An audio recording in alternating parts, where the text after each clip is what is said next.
Doctor लूमड़ का SR तहरीर number 2621। Doctor लूमड़ दिल ही दिल में बहुत खुश था कि मुश्किल वक्त में आज वो किसी के काम आया। मंगल 16 जनवरी 2024। अख्तर सरदार चौधरी। 2 दिन से जंगल में शदीद बारिश हो रही थी। सब जानवर अपने अपने घरों में दुबके बैठे थे। बारिश की वजह से सर्दी में अचानक इजाफा हो गया। रीछ बारिश की वजह से 2 दिन से शिकार पर ना जा सका था। उसकी बीवी भी परेशान बैठी थी। उनके बच्चे भी भूख से निढाल हो रहे थे। लग रहा था कि बारिश का ये सिलसिला कई दिन जारी रहेगा। भूख से बच्चे बलक रहे थे और छोटे को तो बुखार हो गया था। मुंह से ये देखा ना जा रहा था। रीछ दरवाजे की सीढ़ियों पर सर झुकाए परेशान बैठा था। तुम शिकार पर क्यों नहीं जाते? बीवी ने रीछ से कहा तो उसने गुस्से से बीवी को देखा। इतनी जोरों की बारिश हो रही है, मैं खुराक का बंदोबस्त कैसे करूं? ये सुनकर थोड़ी देर वो खामोश रही।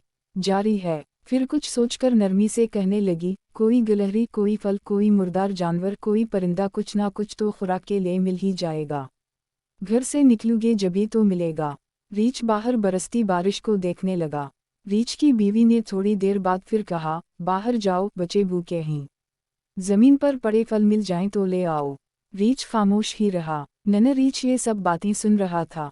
वो चुपके से उठा और बगैर बताए बारिश में ही बाहर निकल आया। इसने चंद दिन पहले बेरी के एक दरख्त पर शहद का छत्ता देखा था। वो बरसती बारिश में इधर को चल पड़ा। इसे भूख लग रही थी क्योंकि 2 दिन से उसने कुछ भी नहीं खाया था। अचानक बारिश तेज हो गई। इसे अपनी वालिदा और वालिद की याद आई, लेकिन अब वो आधे रास्ते तक पहुंच चुका था, इसलिए खाली हाथ वापस जाना नहीं चाहता था। गहरे बादल छाए हुए थे। जब वो बेरी के दरख्तों के पास पहुंचा तो वो सब कुछ भूल गया। अच्छा खासा अंधेरा हो गया था। जब वो बेरी के पास पहुंचा तो उस वक्त ओले बरस रहे थे। इसने भूख की शिद्दत में किसी कसम की परवाह नहीं की और बड़ी मुश्किल से इस दरख्त के पास पहुंच गया, लेकिन अब वहाँ शहद का छत्ता नहीं था। ओले तेजी से बरस रहे थे। इसका सारा जिस्म पानी से भीग गया था। शहद ना पाकर इसकी भूख और भी बढ़ गई थी। वो खुद को बहुत कमज़ोर महसूस कर रहा था। ओलों से बचने के लिए वो एक दरख्त के नीचे खड़ा हो गया। इस हालत में काफ़ी देर गुजर गई। दूसरी तरफ इसके वालिदैन उसकी तलाश में बेचैन हो गए थे। रीछ जो बारिश में घर से नहीं निकल रहा था, अब जंगल में मारा मारा फिर रहा था। काफ़ी देर बाद बारिश का जोर टूटा तो नन्हा रीछ वहाँ से घर की तरफ चल पड़ा। उसे सख्त सर्दी लग गई थी। जिस्म कांप रहा था। इधर उधर देखता हुआ आहिस्ता आहिस्ता चलने लगा। थोड़ी देर बाद उसे एहसास हुआ कि वो अपने घर का रास्ता भूल गया है। रीछ के बच्चे को डर लगने लगा। अचानक एक तरफ से आवाज़ आई, जैसे कोई इसका नाम लेकर पुकार रहा हो। कौन है? कौन है वह? इसने ऊंची आवाज़ में पूछा। तुम कहाँ हो? उसे अपने वालिद की आवाज़ सुनाई दी। थोड़ी देर बाद रीछ अपने बच्चे को बाजों में उठाए घर ले आया। भूख और सर्दी से वो कांप रहा था।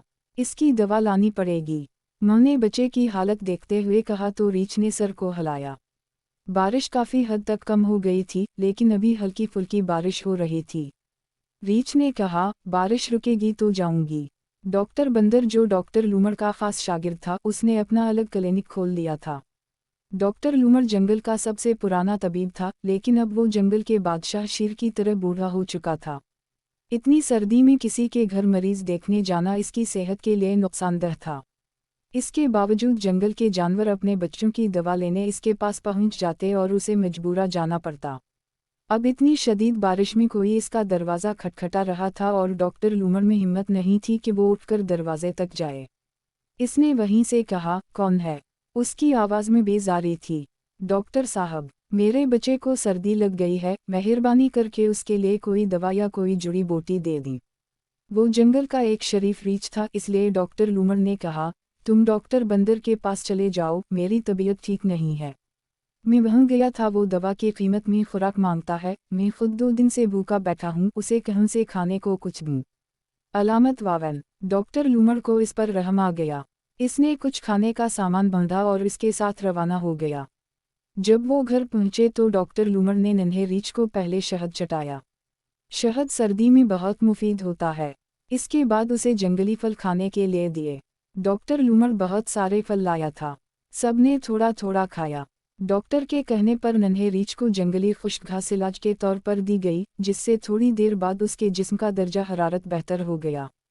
اس کے بعد اسے جڑی بوٹیاں دی گئی جن کے اثر سے وہ سو گیا۔ اس کے والدین نے اللہ کا شکر ادا کیا۔ اتنی دیر میں بارش تھم